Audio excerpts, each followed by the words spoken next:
Assalamualaikum warahmatullahi wabarakatuh. Apa saja informasi yang menjadi sorotan dengan kabar teraktual dan terpercaya kami sajikan dalam Apa Kabar Parepare edisi hari ini bersama saya Ika Merdekasari dan saya Johar Manikam. Pemirsa jangan kemana-mana, inilah Apa Kabar Parepare selengkapnya untuk Anda.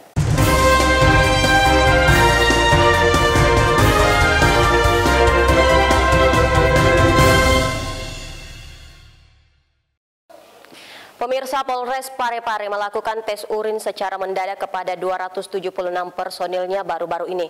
Langkah ini dilakukan guna memastikan tidak ada aparat yang terlibat dalam penyalahgunaan obat-obatan terlarang. Untuk menertibkan para personil Polres Parepare, Polda Sulawesi Selatan melalui bidang Propam didampingi tim bidang Dokes melaksanakan kegiatan operasi penegakan dan penertiban disiplin dan tes urin. Kegiatan tersebut dipimpin Kasubdit Provos Polda Sulawesi Selatan Kompol Woro Susilo didampingi personil Propam dan Kasubag Humas Polres Parepare di Baruga Pratista Polres Parepare. Kasubdit Provos Polda Sulawesi Selatan Kompol Woro Susilo menjelaskan, pemeriksaan terhadap anggota Polri ini dilakukan untuk mengetahui manakala ada yang terindikasi narkoba sehingga dilakukan pemeriksaan urin. Dari hasil tes urin terhadap 276 personil yang dilakukan secara mendadak itu, semua dinyatakan negatif. Lihat program Kapolri khususnya untuk presisi, program Renaksi 162. Tentunya kami melaksanakan kegiatan disiplin untuk melakukan pemeriksaan terhadap anggota yang manakala ada terindikasi narkoba, sehingga kita melakukan pemeriksaan urin. Itu yang pertama. Yang kedua, kita melakukan pemeriksaan sikap tampang termasuk identitas perorangan, baik itu KTP, kartu anggota, termasuk SIM, termasuk kendaraan-kendaraan yang digunakan anggota. Kenapa ini dilaksanakan? Ini guna untuk menertibkan anggota yang ada di Parepare, sehingga sebagai panutan terutama untuk petugas menjadi contoh pada masyarakat. Jadi untuk pelaksanaan tugas mereka agar biar betul-betul sebagai contoh maupun suri teladan terhadap masyarakat dalam pelaksanaan tugas. Selain melakukan pemeriksaan urin, juga melakukan pemeriksaan terhadap sikap tampang, identitas pribadi seperti KTP, KTA, SIM, serta penertiban kendaraan yang tidak sesuai dengan aturan. Erwin, TV Peduli mengabarkan. Beralih ke kabar lain, saudara, pencurian dengan bermodus menjual kembali barang milik tempatnya bekerja.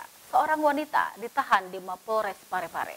Pelaku berhasil mengelabui bosnya sendiri dengan cara berpura-pura mengirimkan barang yang berupa pakaian dan juga aksesoris, yang mana tadinya akan dikirimkan kepada konsumen, namun hasil penjualannya untuk kepentingan pribadi. Berikut informasi selengkapnya. Kasus pencurian dengan modus menjual kembali barang milik tempatnya bekerja, seorang perempuan ditahan di Mapolres Parepare. Pelaku berhasil mengelabui bosnya sendiri dengan cara berpura-pura mengirimkan barang berupa pakaian, tas, serta aksesoris di tempatnya bekerja kepada konsumen yang akan membeli dengan menggunakan jasa pengiriman barang. Namun bukannya sampai ke konsumen yang dimaksud, barang tersebut diambil pelaku dan berniat untuk menjualnya kembali. Kasus pencurian ini terungkap usai sang bos curiga bahwa barang yang sering dibawa pelaku tidak memiliki nama konsumen. Dari keterangan polisi, pelaku telah melakukan aksi pencurian tersebut selama 4 bulan dengan total kerugian kurang lebih 11 juta rupiah. Pelaku akhirnya ditangkap polisi usai adanya laporan dari korban tempatnya bekerja dan kini harus mempertanggungjawabkan perbuatannya. Pelaku kini mendekam di rutan Mapolres Parepare dengan dikenai pasal 362 KUHP dengan ancaman hukuman 5 tahun penjara. S alias C dilakukan dengan kronologis karena S alias C itu adalah karyawan Tokopedia itu sendiri. Dan cara kronologisnya modus operandinya yaitu dengan cara mengeluarkan barang sewaktu ada pesanan, diikutkan dan dibawakan oleh ojek yang selalu digunakan oleh Tokopedia memang. Jadi dalam hal ini dari pihak Tokopedia tidak ada mencurigai selama beberapa bulan karena pesanan-pesanan itu digabungkan dengan pesanan orang, dikeluarkan bersama-sama. Dan pada waktu kejadian didapat sama pemilik toko, yaitu ada pesanan satu kantong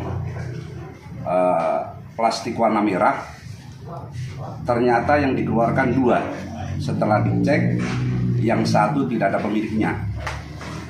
Dengan cara itulah setiap saat dia melakukan berbulan-bulan sampai kedapatan sama pemilik toko. Untuk yang diambil ada beberapa, yaitu tas 22 buah dengan berbagai merek dan warna, harganya berbeda juga. Sandal ada 6 pasang berbagai merek. Perhiasan ada 21 buah, termasuk perhiasan imitasi, jam tangan berbagai merek, berbagai harga. Mukena ada 6 pasang berbagai merek. Yang lain-lainnya masih banyak.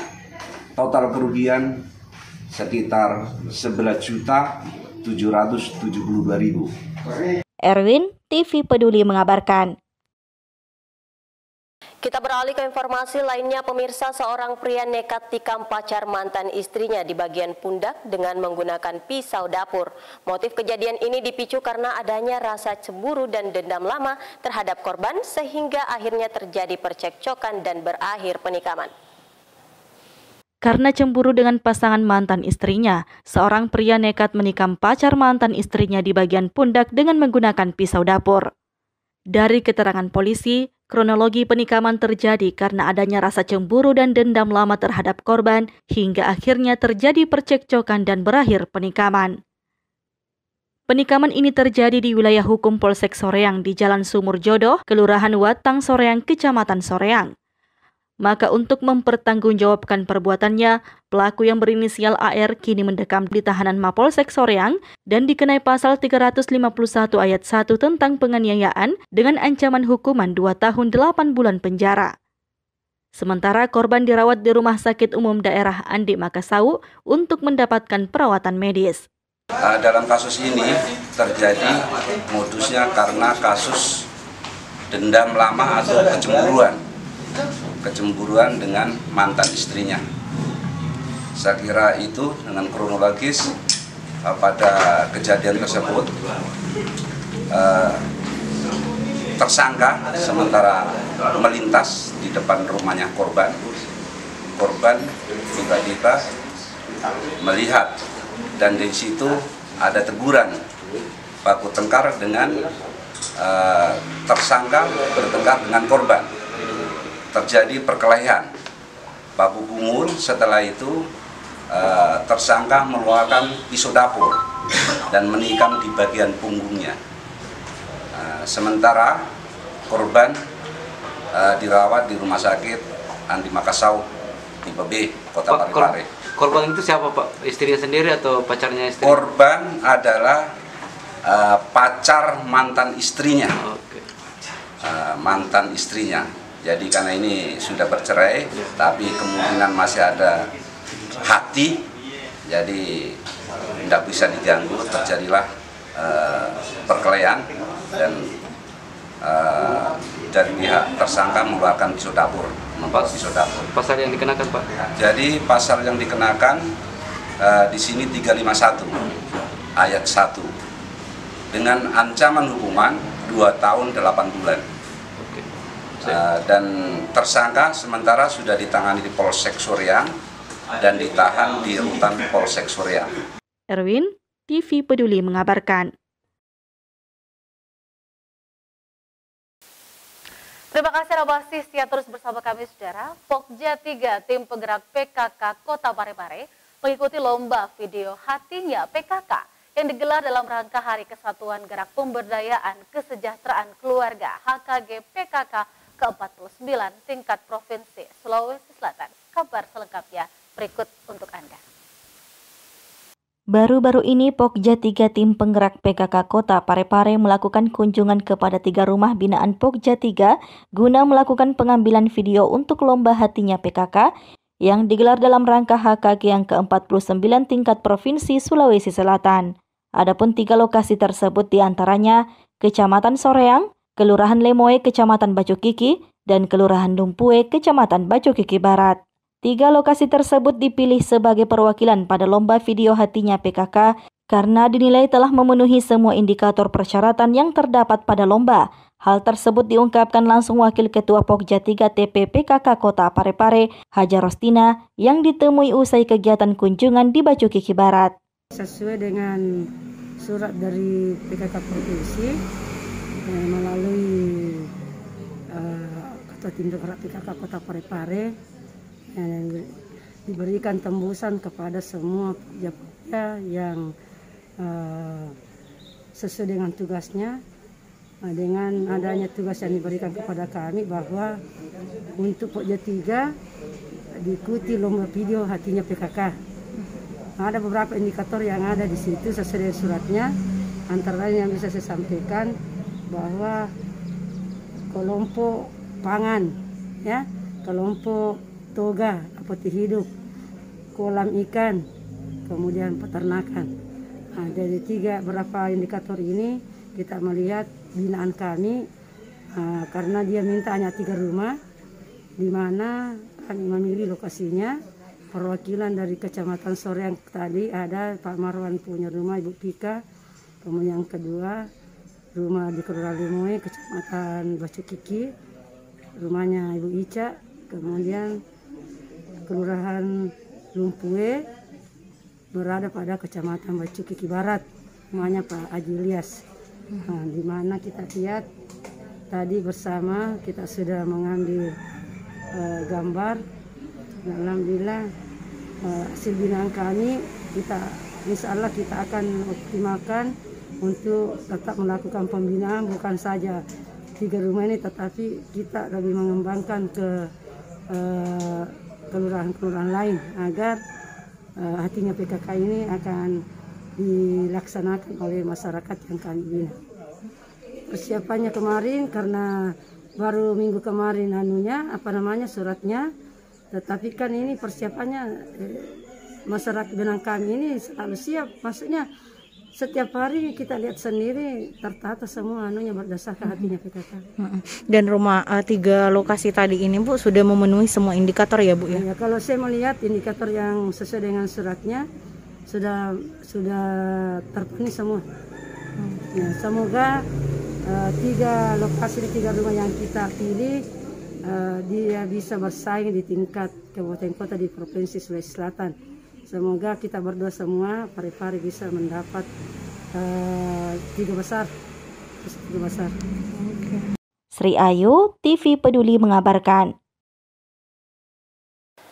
Saudara, guna memberikan kemudahan kepada masyarakat yang ingin melakukan kepengurusan administrasi kependudukan atau Adminduk, Dinas Kependudukan dan Pencatatan Sipil siapkan layanan jemput bola seperti yang dilakukan baru-baru ini pada salah satu migran yang dirawat di Rumah Sakit Umum Andi Makassau, Kota Parepare.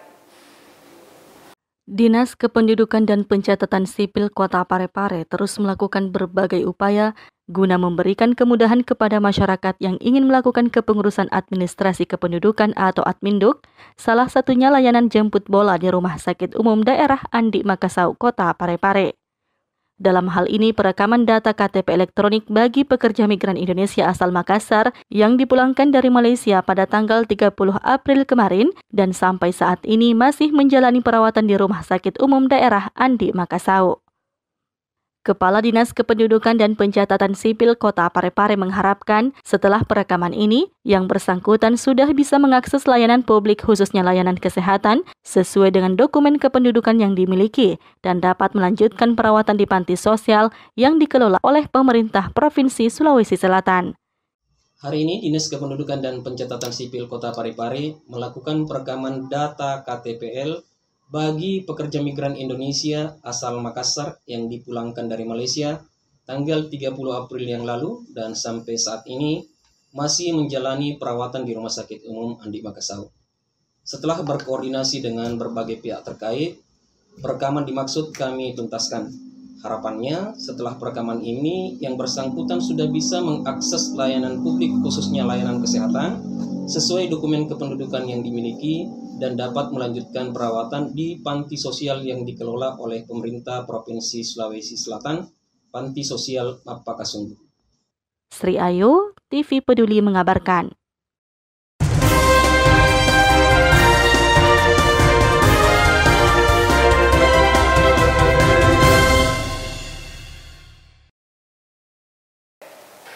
Dan pemirsa, itulah tadi apa kabar Parepare selengkapnya untuk Anda, dan tetap perbarui informasi Anda dengan menyaksikan seluruh program persembahan dari kami. Saya Jauhar Manikam. Dan saya Kamreka Sari. Tetap saksikan terus program-program pilihan dipersembahkan oleh TV Peduli Diskominfo Parepare. Terima kasih dan sampai jumpa.